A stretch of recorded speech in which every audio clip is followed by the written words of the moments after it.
Hello everyone, welcome back to my channel. This is Meenakshi and today I would like to share an interesting topic with you, which is finite and non-finite verbs. Listen guys, I have tried my level best to make this topic easy and simple for you. So let's start finite and non-finite verbs. So finite and non-finite verbs are differentiated from each other with reference to their nature and behavior when we use them in a sentence guys. Okay, so finite verbs are those which shows tense, okay, which shows persons and which shows number. On the other hand, non-finite verbs are those which do not act as a verb in a sentence guys, okay, or which shows tense, which do not show tense. Okay, non-finite verbs do not show tense.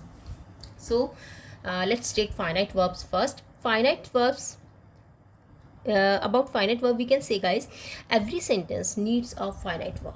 Okay, every sentence needs a finite verb and the main verb in a sentence is a finite verb. Okay, let's understand this with the help of this finite verb. When a verb shows tense, it is your finite verb. Yes, of course.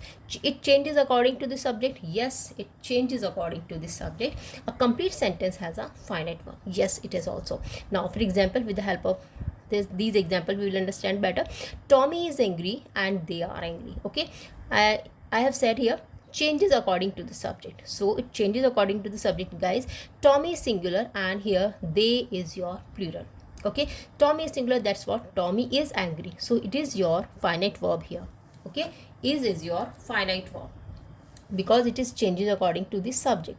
Okay, Tommy is angry and they are angry because your subject is plural, that's what it is also plural. Your finite verb will also be according to the, will change according to the subject. So here Tommy is angry, it change according to the subject, subject is singular, and here they are angry, it change according to the subject. Here we are using is and here we are using are guys. Okay, so the here is example is known as finite verb. It is your finite verb, it is also your finite verb. Okay, now let's talk about the second sentence. Priya painted her room. Okay, so Priya painted, it also shows tense guys. Okay, it also shows tense. So painted, this shows that it is your simple past tense. Okay, simple past tense. So in this sentence, painted is your finite verb because painted is functioning as a finite verb here. Okay, it is the second form of the verb here because simple past tense, in simple past tense we use second form of the verb. So paint, painted and painted, that's what painted here. So Priya painted her room. So the main verb in every sentence is a finite verb.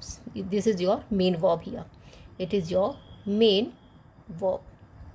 So main verb is acting here like a finite verb. So here is your finite verb, are is also your finite verb, and here painted is also your finite verb because finite verbs are those which shows tense, they change according to the subject, and it has a complete sentence. Finite verbs has a complete sentence guys. Okay, now let's talk about the non-finite verbs. And guys, thank you so much for your support and motivation. Please keep watching, keep sharing and keep liking my videos. I really need your support guys, and thank you so much. And if you are new on my channel guys, or you are watching me the very first time, please subscribe my channel first. Thank you so much.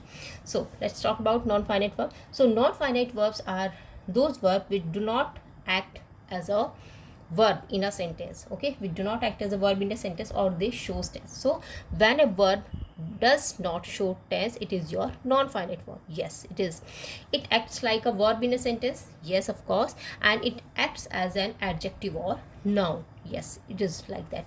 Now let's take some examples. And non-finite verbs has three types. Okay, first is participle, second is infinitive, and third is your gerund. So non-finite verbs has three types. First is, I'm writing here, it has three parts: participles, gerunds, and infinitives. Okay, so non-finite verbs are divided into three: participles, gerunds, and infinitives. Okay, now let's take the examples. First is, he refuses to accept our help. He refuses to accept our help. So here guys, a verb which doesn't show tense. So here no tense is being shown. Okay, there is no tense. We cannot see here that this sentence is showing any tense. So he refuses to accept our help. It is your infinitive. Okay, and what about infinitive? Infinitive is that when we have 2 plus verb, 2 plus v1 form of the verb. So 2 plus verb is, it is your infinitive. Okay, now let's take the example of Ziran. We can say singing as a hobby. Okay, singing is a nice hobby.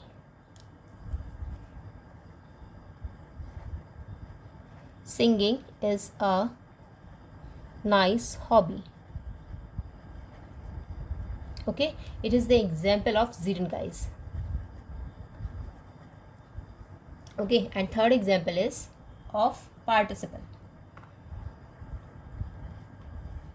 I like walking to the market.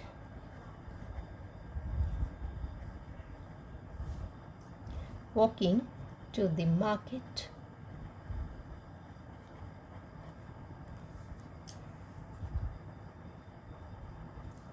Now this is your example of participle. Okay, because non-finite verb is divided into participle, gerund and infinitive. So with the help of these examples, we will understand non-finite verbs better. So he refuses to accept. Okay guys, so to accept, it is your infinitive. Then we have 2 plus v1 form of the verb, then it is your infinitives. 2 plus v1. Okay, 2 plus v1 form of the verb, verb's first form, then it becomes your infinitive. Now gerunds are known as verbs nouns. Okay, they can either be subject and object of the sentence, guys. Like here singing, so gerund is what? Means gerund is v1 plus ing form of the verb is known as gerunds. Okay, so singing is a nice hobby, it is your gerund here. Okay, singing is a nice hobby, but gerund can be sometime subject and sometime it can be your object. Like singing is a nice hobby, and if I say I enjoy singing, I enjoy singing, so in this sentence it will be object. So singing is a nice hobby and I like singing, both are gerunds, because in first sentence it is your subject and in second sentence it is your object. Okay, so gerunds are we can say verbs first form plus ing, and they can either be your subject or object in a sentence, guys. Okay, now let's talk about the participles. Participles are also 3 types: present participle, past participle and perfect participle, but here we will not discuss them. We will talk about only participles. So participles are those which shows sometimes it shows tense, like present continuous tense. Okay, so here v1 plus ing form, whenever you will get v1 plus ing form in the middle of the sentence, it will be your participle, present participle. Present participle means v1 plus ing form. Okay, I like walking to the market, it is your present tense, simple present tense or present continuous tense. Okay, so participle is that which shows, guys, present participle is that which shows continuous tenses. Okay, which shows continuous tenses, then it is your present participle. And when you will get ed in the verb, you will get ed, en, etc., then it is your past participle form. Okay, we will not discuss this participles, present, past and perfect participle here. We will discuss only participle. Okay, we have discussed only. So infinitives is 2 plus verb, gerund is v1 plus ing form, it can be the subject and object of the sentence, and participle is v1 plus ing form, but it should be in the middle of the sentence, guys. So I like walking to the market, it is your participle form. So this is your finite and non-finite verbs. In a nutshell, we can say finite verbs shows tense. Okay, it changes according to the subject, and non-finite verbs do not show tense, it doesn't change according to the subject. Okay, it can act as a adjective or noun in a sentence, guys. Okay, so this is all about your finite and non-finite verb. I hope you like the video, and if you like the video, just share the video with others. Thank you so much. Bye bye, have a nice day and take care.